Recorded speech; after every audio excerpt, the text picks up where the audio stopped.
Colombia in 2025 is a land of contrasts: stunning beaches, vibrant cities, and rich culture, but also lingering risks from its complex history. This episode explores safety comprehensively, drawing from official advisories, expat experiences, and practical strategies. We'll prioritize understanding the risks without fear-mongering, making it easy for anyone, travelers, digital nomads, or potential residents, to navigate wisely. Let's start with the big picture.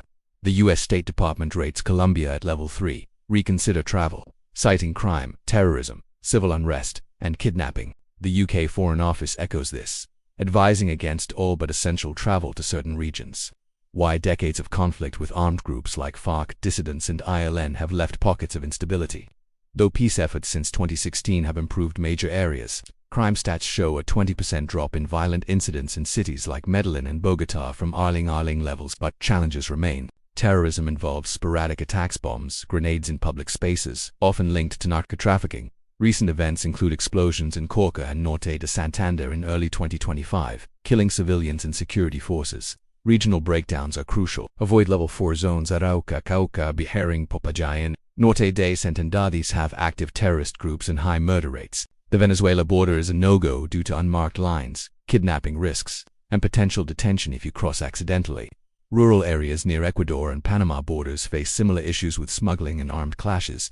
High coca cultivation spots like Narico, Putumayo, and Guaviare are tied to organized crime, extortion, labs, and violence. Even in safer cities, express kidnappings spike. Criminals force ATM withdrawals or ransoms, often via fake taxis. Now urban safety: Bogotá, with its 8 million people, sees pickpocketing and armed robberies in tourist spots like La Candelaria. Medellin, once infamous, now boasts safer expat hubs like El Poblado, but avoid Comuna 13 at night. Cali and Cartagena have coastal charm, but street crime ride by thefts on motos. Expat stories from platforms like X highlight positives. One user in Medellin for 5 years feels safer than in some U.S. cities, crediting community vibes. Another warns of Tinder scams in Medellin, where dates lead to druggings. Always meet publicly and share locations. Practical tips section.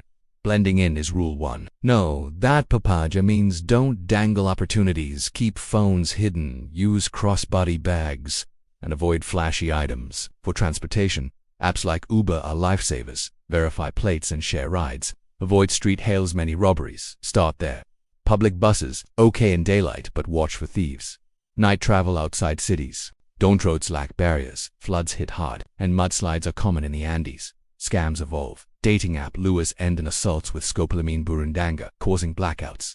Tips: video call first. Public meets, no unattended drinks. Police imposters demand wallet checks, insist on going to a station.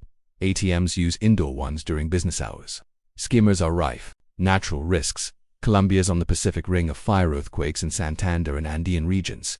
Recent quakes damaged roads. No drop cover hold. Hurricanes rarely hit, but monitor I deemed for Caribbean storms. Yellow fever outbreaks rose in 2025. Vaccinate if heading rural. Floods and landslides block highways. Check 767 for updates. For expats, long-term stays mean registering visas over 90 days with Migration Colombia.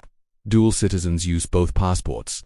Communities in Medellin, WeWork hubs, and Bogotá offer support. Join expat groups for real-time advice. One ex-post from a Canadian locals returned lost items multiple times, showing honesty amid risks. But warnings abound. Avoid protests, they block roads and turn violent, especially during elections. Health and legal angles. Tap water, no bottled only. Medical tourism thrives. Surgeries cost 70% less but ensure English-speaking clinics like Clínica del Country. Laws. Drug penalties are harsh. Declare cash over $10,000.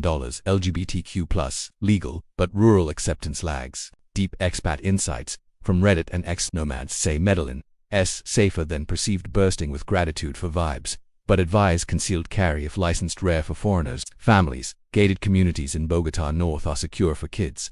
Finances. No tax on foreign income under 183 days, but plan residency carefully. Wrapping up, Colombia's safety improved vastly. Tourism boomed 34% post-2019, but smart choices make the difference. Enroll in alerts, buy insurance, and trust instincts. If risks feel too high, pivot to safer spots like Costa Rica. What's your take? Share below for future episodes.